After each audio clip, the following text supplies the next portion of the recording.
తెలంగాణ షాం గురించి చెప్పాలి. ఒక మారుమూల గ్రామం నుండి వచ్చినటువంటి వ్యక్తి తన చిన్నప్పుడే తండ్రి చనిపోతే తన కుటుంబాన్ని సాధడం కోసం చదువు మానేసి చిన్న చిన్న పనులు చేస్తూ చిన్న ఉద్యోగం చేస్తూ నిరంతరం ప్రజల కోసం ఆలోచిస్తూ పనిచేసేటువంటి ఒక మంచి నాయకుడు, వీసీకే పార్టీ అధికార ప్రతినిధి, ఒక గొప్ప గాయకుడు, ఉద్యమకారుడు, ప్రజలు తప్ప తనకంటూ సొంత ఆస్తి లేనటువంటి ఒక వ్యక్తి. అలాంటి ఒక మంచి ఉద్యమకారుణ్ణి పట్టుకొని మన తెలంగాణ ఆర్ఎస్ఎస్ బీజేపీ నాయకులు తీవ్రమైన మాటలతోటి వేధిస్తున్నారు. మేము తీవ్రంగా ఖండిస్తున్నాం.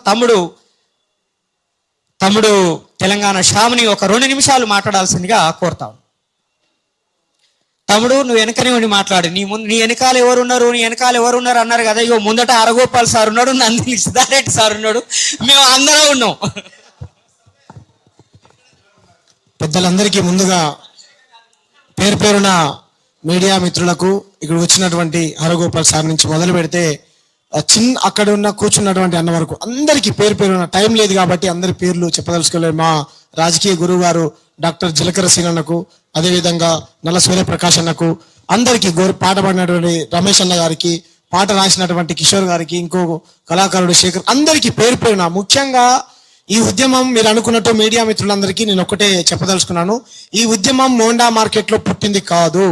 గత 12 ఏళ్ల కింద జిలకర సీనన్న, తమ్ముడు నువ్వు తెలంగాణ ఉద్యమం కోసం పనిచేసావు కదా, ఈ ప్రాంతానికి ప్రాంతేతరుల నుంచి అన్యాయం జరిగినప్పుడు అంటే ఇదే విధంగా ఉద్యమిస్తావా అని చెప్పాడు. అన్న ఏందన్నా, మనకు ఆల్రెడీ తెలంగాణ వచ్చింది కదా, ఏకంగా తెలంగాణ పేరుతోనే ఒక రాజకీయ పార్టీ ఉన్నాను, మరి రాజకీయ పార్టీ రంగు మార్చి వేరే పేరు పెట్టుకుంటే అన్నప్పుడు అంటే అన్నప్పుడు నాకు ఈ ఏదైతే సీనన్న చెప్పిందో నా మనసులో బలంగా నాటుకుపోయింది. పోయినప్పుడు పలు సందర్భాలలో నేను ఎక్కడికి వెళ్ళినా సరే దాల్బాటి, కచోరీ, పావు బాజీ, బంగిడి ఇటువంటి కల్చర్ చూసినప్పుడు నేను ఎప్పుడు చూడనప్పుడు నిజమే అన్న మీరు చెప్పేది, చాప కింద నీరులాగా వీళ్ళు పాకుపోయారు. మీరు చూడండి, హైదరాబాద్ లో ఢిల్లీ మిఠాయి వాలా, హల్దీరాము, బింగో లేసు, లేకపోతే రకరకాల మిఠాయి కంపెనీలలో మొత్తం పనిచేసే వాళ్ళు మొత్తం మార్వాడి వాళ్ళ వ్యాపారాలు ఉంటాయి, దాంట్లో పనిచేసే వాళ్ళు కూడా మార్వాడిలో ఉంటారు. ఉండని తప్పలేదు, కానీ ఈ నేల మాది, ఇక్కడ నీళ్లు మా ఈ ఉద్యోగాలు అక్కడి నుంచి తీసుకొచ్చి పెట్టుకుంటాం.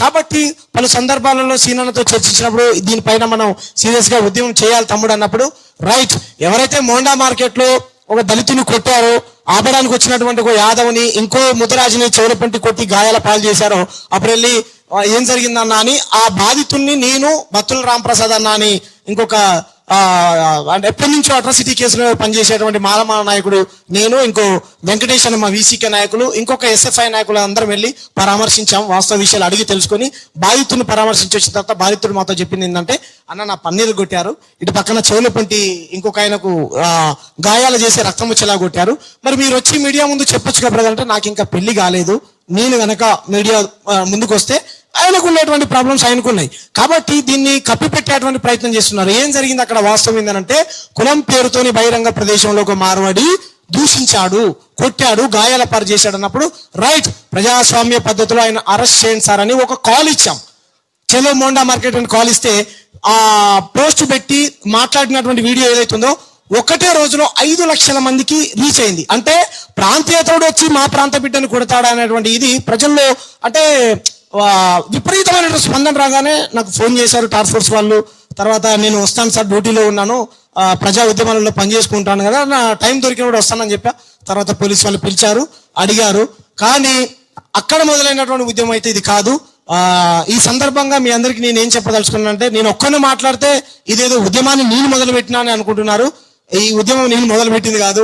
గత కొన్ని సంవత్సరాల నుంచి జిలకర సీనన్న కానీ, ఇక్కడ కూర్చున్నటువంటి మేధావులు కానీ, ఇంకా రకరకాల తెలంగాణ ఉద్యమం కోసం పనిచేసినటువంటి అప్పుడు ఇడ్లీ సాంబార్ గో బ్యాక్ ఉద్యమం కానీ ఎక్కడైతే పూడు పోసుకుంది, ఎక్కడైనా సరే ఇప్పుడే ఎందుకు మొదలైంది అంటారు. మరి ఇక్కడనే అణిచివేత, అక్కడ మీరు అణిచివేసారు కాబట్టి ఉద్యమం మొదలైంది. మీరు కొట్టింది కాకుండా దాడుల్ని సమర్థించుకుంటూ మా ప్రాంత బిడ్డలను కొడితే మరి తిరుగుబాటు మొదలవుతుంది కదా. కాబట్టి మేమేం చెప్పాల్సిన అంటే, ఈ ఉద్యమాన్ని గ్రామాన్ని తీసుకెళ్తాం. గుజరాతీ, రాజస్థాన్, మార్వాడి ఈ నకిలీ వ్యాపారం ఎవరైతే చేస్తున్నారో ఆ దోపిడికి, ఆధిపత్యానికి వ్యతిరేకంగా కొట్లాడతాం.